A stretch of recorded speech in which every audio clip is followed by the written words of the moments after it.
السلام علیکم ورحمۃ اللہ تعالی وبرکاتہ۔ نحمده ونصلي ونسلم على رسوله الكريم اما بعد فاعوذ باللہ من الشیطان الرجیم بسم اللہ الرحمن الرحیم ان اللہ وملائکته یصلون علی النبی یا ایہا الذین آمنوا صلوا علیہ وسلموا تسلیما اللہم صلی علی سیدنا ومولانا محمد معدن الجود والکرم وآلہ الکرام وابنہ الکریم وبارک وسلم صلاۃ و سلاما علیک یا رسول اللہ صلی اللہ تعالی علیہ وسلم۔ سورہ فاتحہ کی چوتھی آیت کریمہ کا آخری جز وَإِيَّاكَ نَسْتَعِينُ، اس کا ترجمہ ہے کہ ہم تجھی سے مدد چاہتے ہیں۔ اس کی عالمانہ اور صوفیانہ تفسیر اس سے پہلے والے درس میں آپ نے سماعت کی۔ اب یہاں پر اس آیت کریمہ پر ہونے والے اعتراضات اور ان اعتراضات کے جوابات کو شامل کرتے ہیں۔ سب سے پہلے دیوبندیوں کے اعتراضات۔ پہلا سوال کہ جب تم نے تلاوت قرآن پاک میں رب سے یہ وعدہ کر لیا کہ ہم تجھ سے ہی مدد مانگتے ہیں تو نبیوں اور ولیوں سے کیوں مدد مانگتے ہیں؟ یہ تو شرک ہو گیا۔ اس کا جواب اس سے پہلے والے درس میں تقریباً آ گیا تھا، وہی جواب ہے، اس کو صرف پڑھ کے ہم سن لیتے ہیں۔ جواب میں فرماتے ہیں کہ انبیاء اولیاء سے امداد لینا حقیقت میں رب ہی سے امداد لینا ہے۔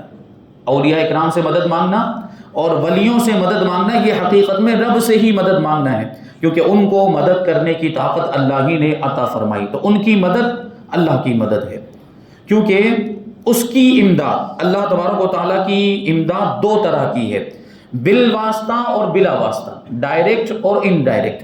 اللہ تبارک و تعالیٰ ڈائریکٹ بھی مدد فرماتا ہے، بلا واسطہ بھی مدد فرماتا ہے، اور کبھی نبیوں اور ولیوں کے واسطے سے بھی مدد فرماتا ہے۔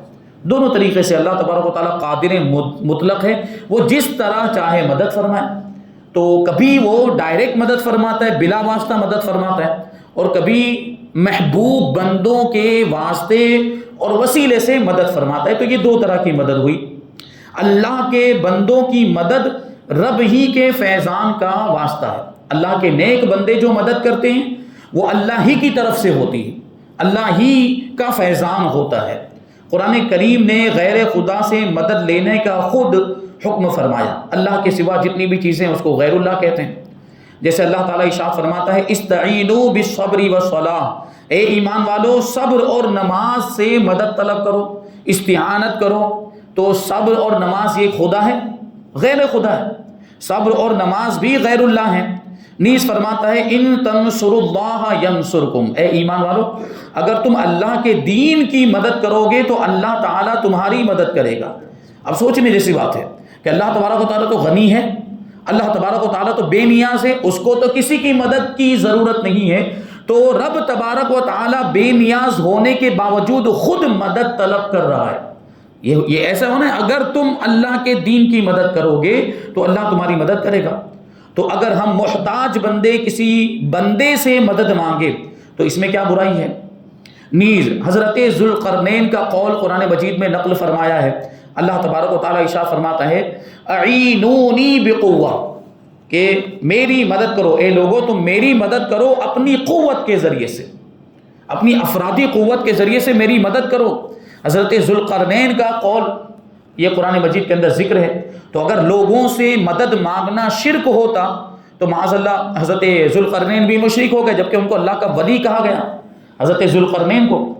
اور وہ دنیا کے جو 4 بادشاہ ہوئے جن کی پوری دنیا پر حکومت رہی، ان میں سے 2 مومن تھے اور 2 کافر تھے۔ تو ذوالقرنین اس میں سے مومن بادشاہوں میں سے ایک ذوالقرنین اور دوسرے حضرت سلیمان علیہ السلام، اور جو کافر بادشاہ ہوئے جن کی پوری دنیا پر حکومت رہی اس میں سے ایک تھا نمرود اور دوسرا تھا بخت نصر۔ ان لوگوں نے پوری دنیا پر حکومت کی، اسی میں سے ذوالقرنین یہ مومن تھے۔ تو انہوں نے ان کا قول جو ہے یہ قرآن مجید کے اندر ذکر کیا، انہوں نے لوگوں سے مدد مانگی، تو لوگوں سے مدد مانگنا شرک ہوتا تو ذوالقرنین مشرک ہو جاتے، جبکہ ایسی کوئی بات نہیں ہے۔ حضرت عیسیٰ علیہ السلام نے بھی کہا من انصاری الی اللہ، کہ میرا مددگار کون ہے؟ اللہ کی طرف، میں اللہ کی طرف جا رہا ہوں، اللہ کے دین کے لیے میری مدد کون کرے گا؟ تو حواریوں نے کہا تھا، حضرت عیسیٰ علیہ السلام کے صحابیوں نے گویا کہ کہا تھا کہ ہم ہیں مددگار، ہم مدد کریں گے۔ تو دیکھیں حضرت عیسیٰ علیہ السلام بھی تو لوگوں سے مدد لے رہے ہیں۔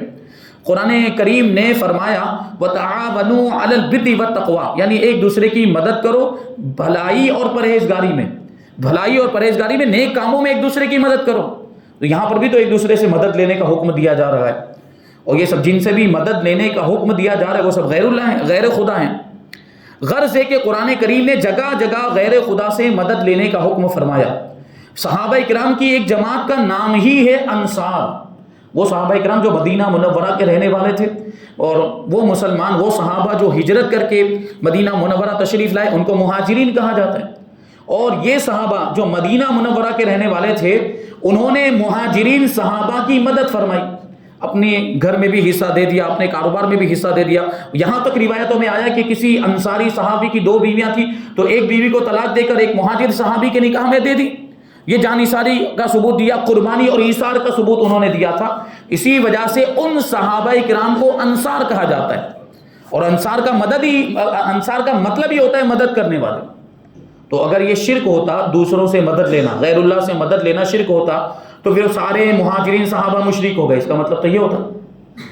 اگر غیر خدا سے مدد لینا شرک ہوتا تو یہ نام ہی مشرکانہ ہو گیا انصار، جبکہ یہ نام حضور پاک صلی اللہ علیہ وسلم نے خود عطا فرمایا۔ مدینہ کے صحابہ کو یہ انصار جو نام ہے یہ خود حضور پاک صلی اللہ علیہ وسلم نے عطا فرمایا، اور قرآن کریم میں بھی ان کو اسی لقب سے یاد فرمایا۔ قرآن مجید میں بھی ہے وَالسَّابِقُونَ الْأَوَّلُونَ مِنَ الْمُهَاجِرِينَ وَالْأَنصَارِ، قرآن مجید میں بھی آیا صحابہ کرام کا، مدینہ منورہ کے صحابہ کرام کا نام والانصار کے نام سے آیا، مدد کرنے والے۔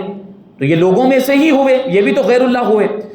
عیسائیوں کو قرآن کریم نے نصارہ کے نام سے یاد فرمایا، کہ بہت جگہ پہ، جیسے ایک جگہ پہ وقالت الیہود والنصارى، یہ بہت جگہ پہ آیا، یہود اور نصارہ کا ذکر ہے۔ نصارہ کا مطلب ہی ہوتا ہے مددگار۔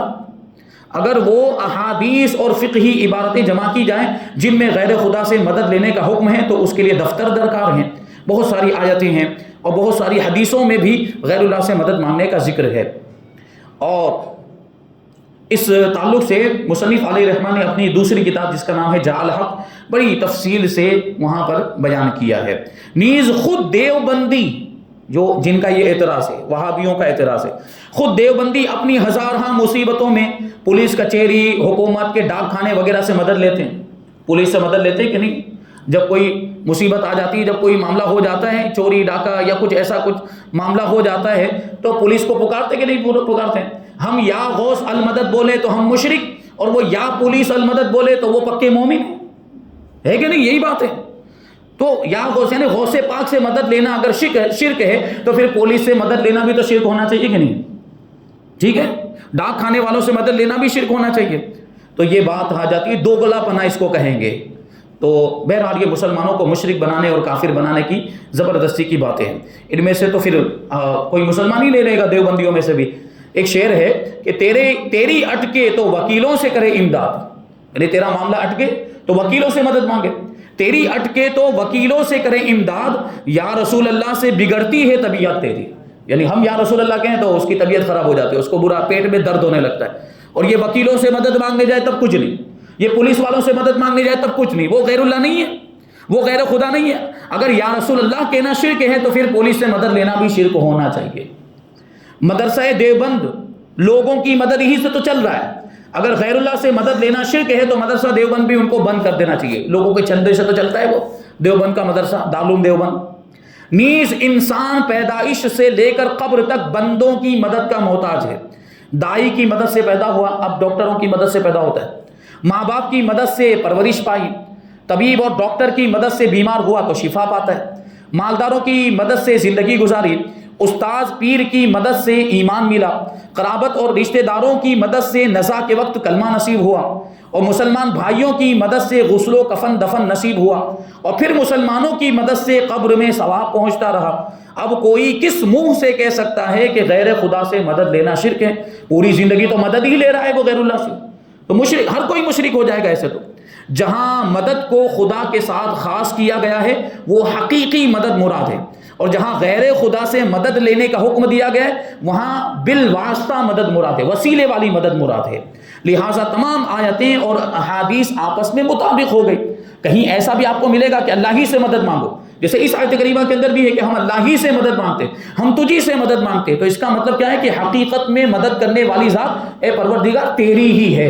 اس اعتبار سے ہم تجھی سے مدد مانگتے. اور ہم جو غیر اللہ سے مدد مانگتے تو وہ بھی اللہ ہی کی مدد، اللہ کے ولیوں اور نبیوں سے جو مدد مانگتے وہ بھی اللہ ہی کی مدد، لیکن وہ بالواسطہ، وہ وسیلے والی مدد ہے، وہ انڈائریکٹ والی مدد ہے. تو یہ ساری آیتیں اور ساری حدیثیں جو جس میں دونوں طرح کی باتیں وہ اس اعتبار سے مطابق ہو جاتی ہیں. قرآن شریف سمجھنے کے لیے ایمان کا نور اور حجازی کارخانے کی عینک چاہیے، چشمہ.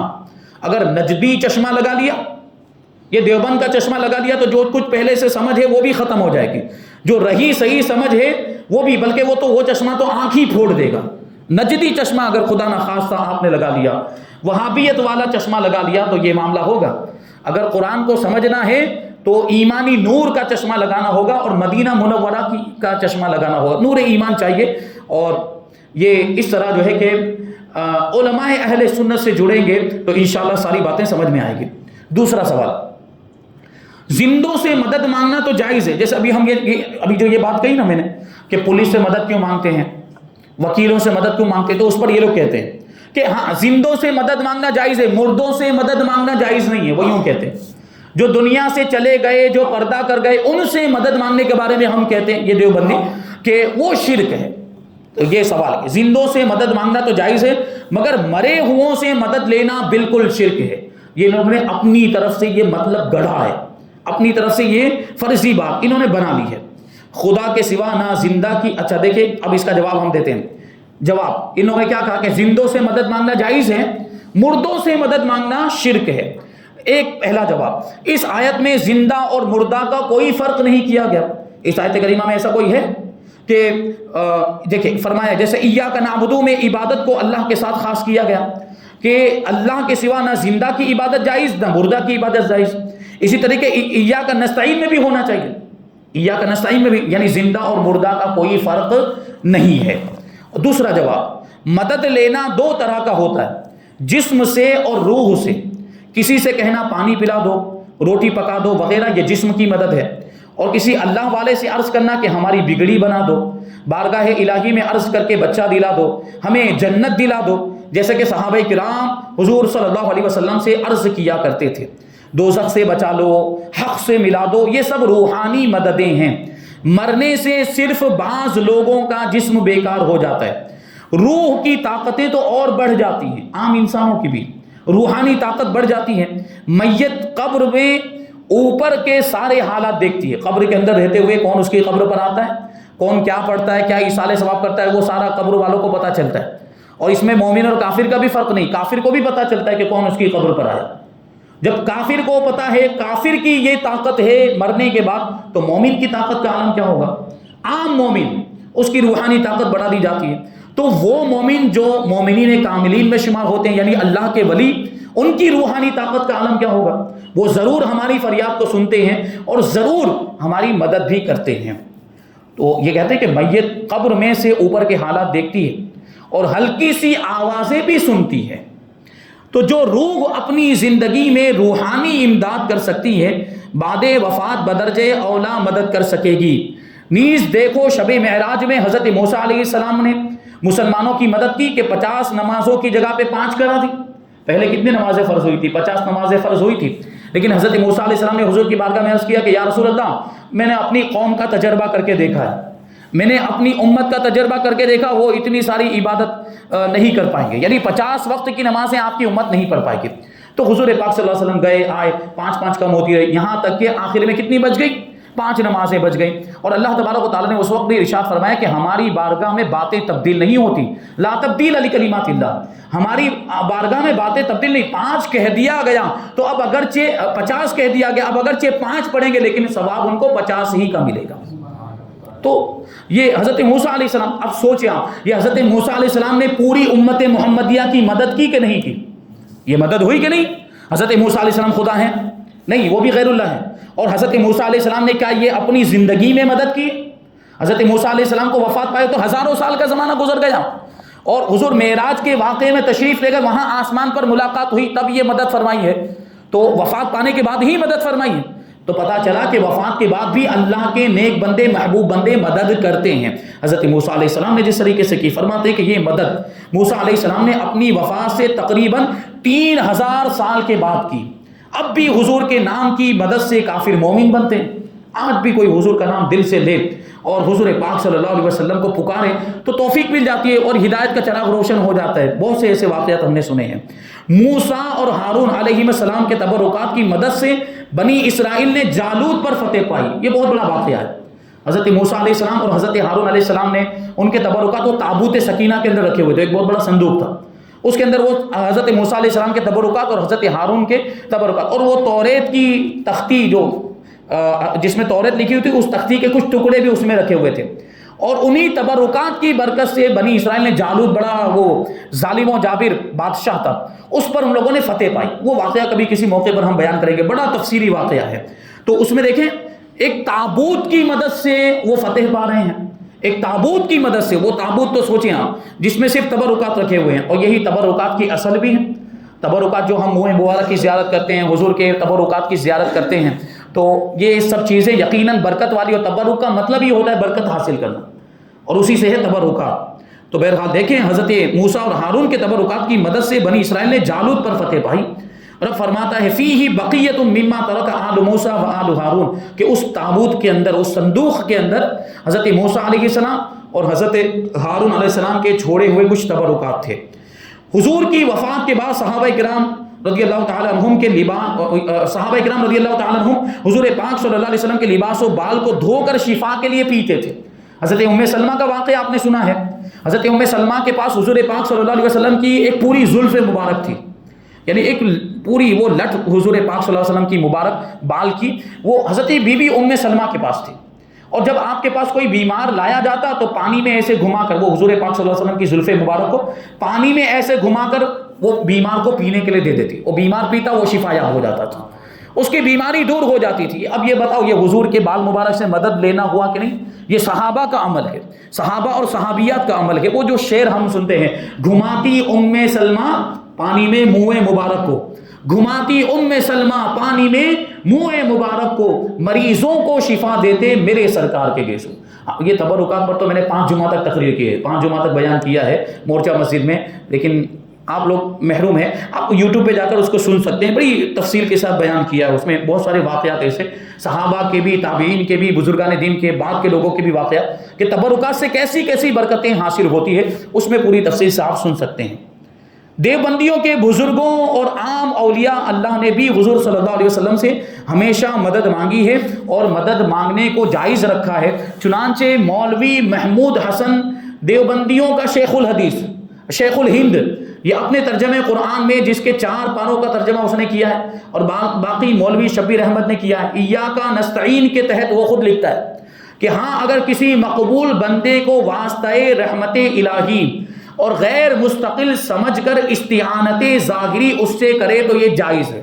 ان کا مولوی خود کہہ رہا ہے، دیوبندیوں کا شیخ الہند، وہ کیا کہہ رہا ہے کہ اگر کسی مقبول بندے کو اللہ کی رحمت کا واسطہ اور وسیلہ بنائیں اور غیر مستقل سمجھ کر، یعنی مدد کرنے میں مستقل نہیں ہے، اس کی خود کی مدد نہیں ہے، اس کو کسی نے طاقت دی ہے مدد کرنے کی. کس نے؟ اللہ تبارک و تعالیٰ نے.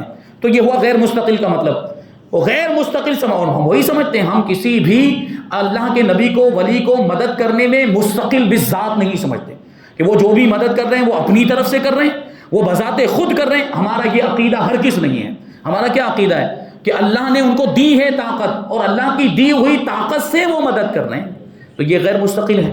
غیر مستقل سمجھ کر استعانت ظاہری اس سے کرے تو یہ جائز ہے. وہ خود جائز کہہ رہا ہے کہ یہ استعانت در حقیقت حق تعالیٰ سے ہی استعانت ہے، یعنی یہ مدد طلب کرنا حقیقت میں اللہ سے مدد طلب کرنا ہے. اب ان کا مولوی بھی مشرک ہو گیا، ان کا شیخ الہند بھی مشرک ہو گیا، بتائیے. تو بہرحال ایاک نستعین کے وہی معنی کرنے پڑیں گے جو ہمارے علماء کرتے ہیں، وہی صحیح معنی ہے. یہاں پر یہ دیوبندیوں کے اعتراضات ختم ہوئے. اب آریوں کا اعتراض ہے. وہ اس آیت کریمہ سے وہ کہتے ہیں کہ معلوم ہوتا ہے کہ قرآن کریم کسی بندے کی کتاب ہے. یہ اعتراض پہلے بھی آ چکا ہے، کیونکہ کیا فرمایا؟ ایاک نعبد و ایاک نستعین، ہم تیری ہی عبادت کرتے ہیں اور ہم تجھی سے مدد چاہتے ہیں. یعنی اللہ خود یہ کیوں کہے گا؟ اللہ خود یہ تو کیوں کہے گا کہ ہم تیری ہی عبادت کرتے ہیں، ہم تجھی سے مدد طلب کرتے ہیں؟ اللہ تو یوں کہنا چاہیے، اللہ کو تو یوں کہنا چاہیے تھا کہ میری ہی عبادت کرو اے بندو، میری ہی عبادت کرو اے بندو، مجھی سے مدد چاہو، اللہ کو یوں کہنا چاہیے۔ تو یہ آیت کریمہ اس طرح آئی ہے کہ ہم تیری ہی عبادت کرتے ہیں اور تجھی سے مدد چاہتے ہیں، اس کا مطلب یہ ہے کہ یہ خدا کا کلام نہیں ہے، یہ کسی بندے کا کلام ہے۔ کیونکہ اگر یہ رب کی کتاب ہوتی تو بتاؤ رب تبارک و تعالیٰ کس کی عبادت کرتا ہے اور وہ کس سے مدد مانگتا ہے؟ کیونکہ الفاظ تو یہی ہیں، ظاہری الفاظ کو لے لیا انہوں نے، ظاہری الفاظ کو لے لیا کہ ہم تیری ہی مدد طلب کرتے اور تیری ہی عبادت کرتے ہیں، تجھی سے مدد طلب کرتے ہیں۔ تو اس کا جواب بہت تفصیل کے ساتھ گزر چکا، وہاں پہ ہم نے جواب دیا کہ بہت سی باتیں ایسی ہوتی ہیں جو دوسروں سے کہلوائی جاتی ہیں، تو اللہ تبارک و تعالیٰ اپنے بندوں سے کہلوا رہا ہے یہ کہ بندوں یوں عرض کرو میری بارگاہ میں، یوں عرض کرو کہ ہم تیری ہی عبادت کرتے ہیں اور تجھی سے مدد طلب کرتے ہیں، اور اس میں کوئی مذائقہ نہیں ہے۔ مثال کے طور پر بلا تشبیہ استاذ اور ٹیچر بھی تو اپنے شاگردوں سے بلواتا ہے کہ نہیں، بہت ساری باتیں، یہ بولو، ایسا پڑھو، ہوتا ہے کہ نہیں؟ تو وہاں وہ بالکل ان کو دہرانا پڑتا ہے، بالکل وہ بات ان کی تعلیم کے لیے ان کو سکھائی جاتی ہے اور وہ ریپیٹ کی جاتی ہے، اس میں صیغے تبدیل ہو جاتے ہیں۔ تو یہاں ویسے یہ بندوں سے کہلوایا جا رہا ہے۔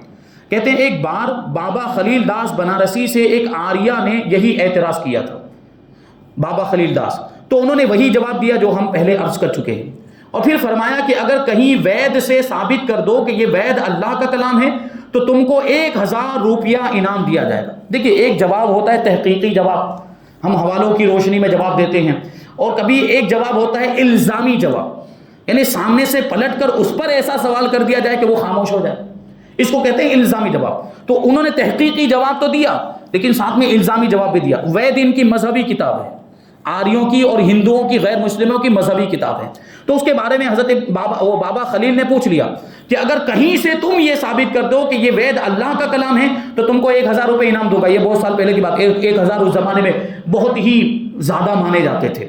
تو وید، اب ان لوگوں نے اعتراض کیا قرآن مجید پر کہ یہ خدا کا کلام نہیں ہے، یہ اللہ کا کلام نہیں، تو انہوں نے پلٹ کر وید پر اعتراض کر دیا کہ تم ثابت کرو کہ یہ وید اللہ کا کلام ہے، بلکہ وید میں تو اللہ تبارک و تعالیٰ کا کوئی ذاتی نام بھی نہیں آیا، اوم، بھگوان، پرماتما، سرو شکتی مان وغیرہ، یہ اس کے صفتی نام آئے ہیں، یہ اللہ کا ذاتی نام نہیں ہے اس میں، بلکہ اوم تو گانے کا سر ہے جس کو آریوں نے خدا کا نام سمجھ رکھا ہے۔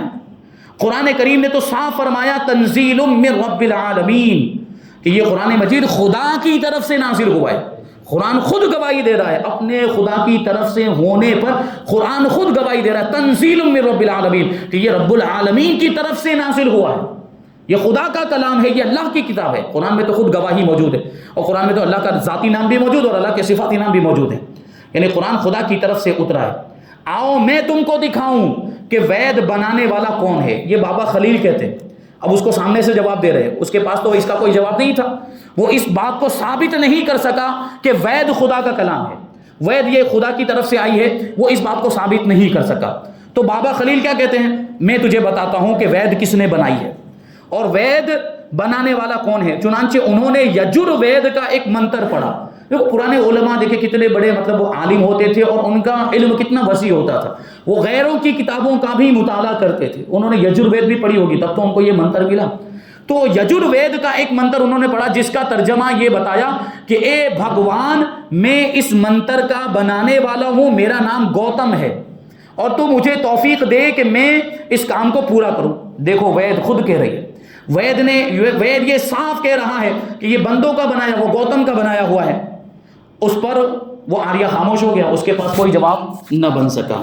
بہرحال ہمارا مذہب اہل سنت و جماعت اور ہمارا مذہب اسلام یہی سچا مذہب ہے، اور یہی مذہب اور یہی عقیدہ اور یہی مسلک نجات کا ذریعہ ہے۔ اسی مذہب پر مضبوطی سے قائم رہیں، اپنے بچوں کو بھی اسی کی تعلیم دیں اور اسی کی تلقین کریں کہ وہ اپنی آنے والی نسلوں کو بھی اسی مذہب کی تعلیم اور تلقین کرتے رہیں۔ اللہ تبارک و تعالیٰ کی بارگاہ میں دعا ہے کہ جو کچھ بھی بیان ہوا اس پر ہم سب کو عمل کرنے کی توفیق عطا فرمائے اور نور قرآن سے ہم سب کے دلوں کو روشن اور منور فرمائے۔ وما علینا الا البلاغ۔ السلام علیکم۔